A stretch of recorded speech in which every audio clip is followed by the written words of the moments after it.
ঝালকাঠি জেলার রাজাপুর উপজেলায় ৫০০ টাকার বাজিতে ১০০ বার ডুব দিয়ে প্রাণ হারালেন এক কৃষক। সামাজিক যোগাযোগ মাধ্যমে ইতিমধ্যে ছড়িয়ে পড়া একটি ভিডিওতে দেখা যায় একজন ব্যক্তি একের পর এক পুকুরের পানিতে ডুব দিচ্ছেন। প্রথমে বিষয়টি অনেকের কাছে মজার মনে হলেও শেষ পর্যন্ত সেটি পরিণত হয় এক ভয়াবহ মৃত্যুর ঘটনায়। স্থানীয় সূত্রে জানা যায়, মৃত ব্যক্তির নাম বাবুল মোল্লা, বয়স আনুমানিক ৪০ থেকে ৪৫ বছর। তিনি পেশায় একজন কৃষক।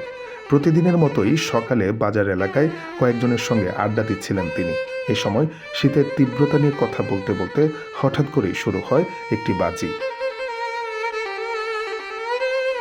বাবুল মোল্লা দাবি করেন, তিনি চাইলে শীতের মধ্যে খালের পানিতে নেমে একটানা ১০০ বার ডুব দিতে পারবেন।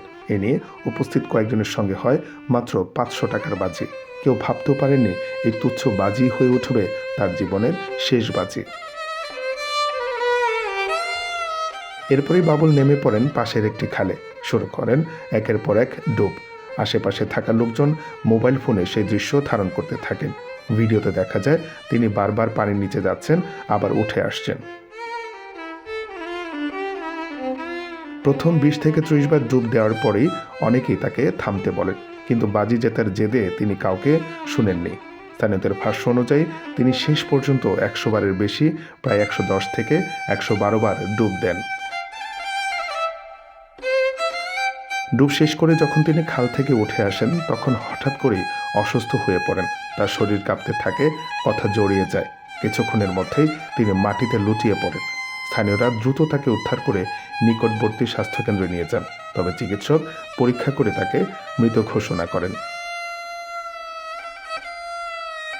চিকিৎসক ও স্থানীয়দের প্রাথমিক ধারণা, শীতল পানিতে দীর্ঘ সময় থাকার কারণে শরীরের তাপমাত্রা বিপজ্জনকভাবে কমে যায়, যাকে চিকিৎসা বিজ্ঞানে বলা হয় হাইপোথার্মিয়া।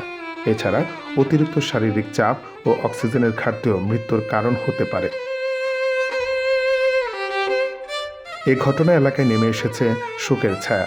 একজন সাধারণ কৃষকের এমন মর্মান্তিক মৃত্যুতে হতবাক তার পরিবার ও স্বজনরা।